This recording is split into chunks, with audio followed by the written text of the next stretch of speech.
नमस्कार दोस्तों, आपका स्वागत है हमारे YouTube चैनल पर। आज मैं आपको बताऊंगी कि भगवान किन घरों को बेटी के जन्म के लिए चुनते हैं। दोस्तों, आज भी हम ऐसे समाज में जी रहे हैं जो आज भी पुरुष प्रधान है। आज भी जब लड़की का जन्म होता है तो अधिकतर घरों में मायूसी छा जाती है। ये और कुछ नहीं बल्कि हम मनुष्यों की अज्ञानता है। लोग लड़की को तुच्छ समझते हैं, परंतु आपको जानकर हैरानी होगी कि लड़की का जन्म हर किसी के घर में नहीं होता, बल्कि उसी के घर होता है जो भाग्यशाली होते हैं और जिन्होंने अपने पुण्य कर्म अर्जित किए होते हैं। आज हम आपको यही बताने जा रहे हैं कि भगवान कैसे घरों को लड़की का जन्म देने के लिए चुनते हैं और वह कौन से पुण्य कर्म है जिसकी वजह से कोई भी इंसान बेटी का माँ बाप बनता है। दोस्तों, एक बार भगवान श्री कृष्ण से अर्जुन पूछते हैं कि माधव किन कर्मों के कारण किसी के घर पुत्री धन की प्राप्ति होती है, अर्थात कैसे घरों में बेटियों का जन्म होता है। तब श्री कृष्ण अर्जुन से कहते हैं, अगर किसी के घर बेटा भाग्य से होता है तो बेटी सौभाग्य से होती हैं। जो भी स्त्री या पुरुष अपने पूर्व जन्म में पुण्य कार्य अर्जित किए होते हैं, उन्हीं को एक बेटी के माता पिता बनने का सौभाग्य प्राप्त होता है। बेटियों के जन्म के लिए उन्हीं घरों को चुना जाता है जो बेटियों का भार सहन कर सके, क्योंकि तीनों लोकों में बेटियां ही ऐसी होती है जिसका भार हर कोई सहन नहीं कर सकता। वह बेटियां ही होती हैं जो इस सृष्टि को निरंतर चलाए रखने के लिए अपना सर्वस्व निछावर कर देती हैं। श्री कृष्ण कहते हैं कि जिस दिन इस सृष्टि में बेटियों का जन्म लेना रुक जाएगा, उस दिन धीरे धीरे इस सृष्टि का अंत हो जाएगा।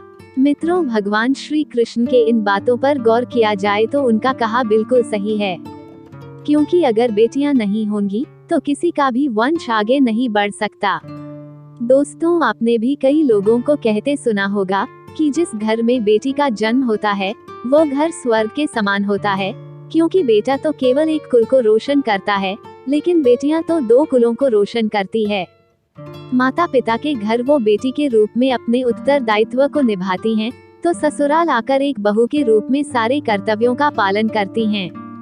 दोस्तों, आजकल आप सुनते ही हो कि बेटी या बहू परिवार में किसी के मर जाने पर उसका पिंडदान नहीं कर सकती, लेकिन ये बिल्कुल भी सही नहीं है, क्योंकि रामायण में बताया गया है कि जब प्रभु श्री राम के पिता राजा दशरथ की मृत्यु हो गई तो माता सीता अर्थात राजा दशरथ की बहू ने उनका पिंडदान किया था, जिससे उन्हें जन्म मरण के चक्र से मुक्ति मिल गई थी। इतना ही नहीं, हिंदू धर्म शास्त्रों में बताया गया है कि बेटियां भी अपने पिता के नाम का पिंडदान कर सकती हैं। वही अगर ससुराल पक्ष में कोई पुरुष नहीं है तो इस स्थिति में बहू भी पिंडदान कर सकती है। इसलिए मित्रों, वह लोग बहुत किस्मत वाले होते हैं जिनकी घर में बेटी जन्म लेती है। वही वो प्रबल किस्मत के होते हैं जिनके घर एक से ज्यादा बेटियां होती हैं। शायद यही कारण है कि बेटियों को लक्ष्मी कहा गया है। दोस्तों, बहुत से लोगों की सोच यही होती है कि बेटी है तो बिना समय गवाएं और पढ़ाई में बिना पैसे लगाए जल्द से जल्द शादी कर दो, लेकिन ये सोच एक बेटी के भविष्य को बर्बाद कर देती है। जरा सोचिए, एक बच्ची के मन में कितने सपने होते हैं। उसे कुछ करना है, उसे कुछ बनना है, लेकिन ये सपने सिर्फ सपने ही रह जाते हैं। इसलिए अपनी बेटियों को सपने पूरे करने देना चाहिए। उन्हें जीवन में हर वह खुशी दे जो उन्हें मिलनी चाहिए।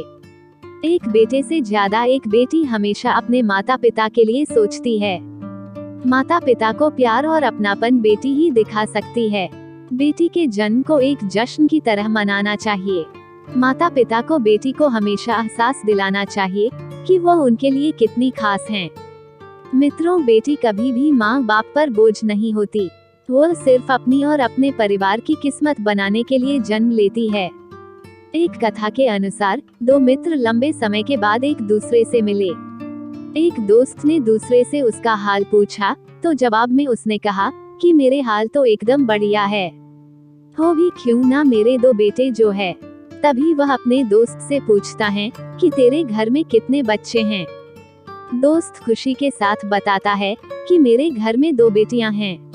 उसका दोस्त भगवान का शुक्रिया अदा करता हुआ कहता है कि मैं धन्य हूँ, मेरे घर बेटियां नहीं हैं। ये सुनकर पिता की आंखों में आंसू आ गए।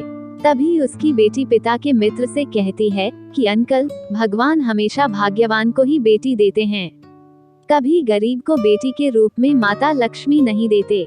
भगवान उसी को पुत्री का सुख देते हैं जिसके अंदर पालने की सामर्थ्यता होती है, जो गरीब होकर भी अपनी बेटी को पाल सकता है। एक बार स्वामी विवेकानंद वैष्णो देवी की सीढ़ियां चढ़ रहे थे। बगल से किसान अपनी बेटी को कंधे में बिठाई चढ़ाई कर रहा था। तभी स्वामी विवेकानंद ने कहा कि बाबा, आपकी बेटी का बोझा आपको लग रहा होगा, इसको मैं उठा लेता हूँ और माता वैष्णो के दरबार तक ले चलता हूँ। उसने स्वामी विवेकानंद से कहा कि बेटी कभी भी बाप के कंधे पर बोझ नहीं होती।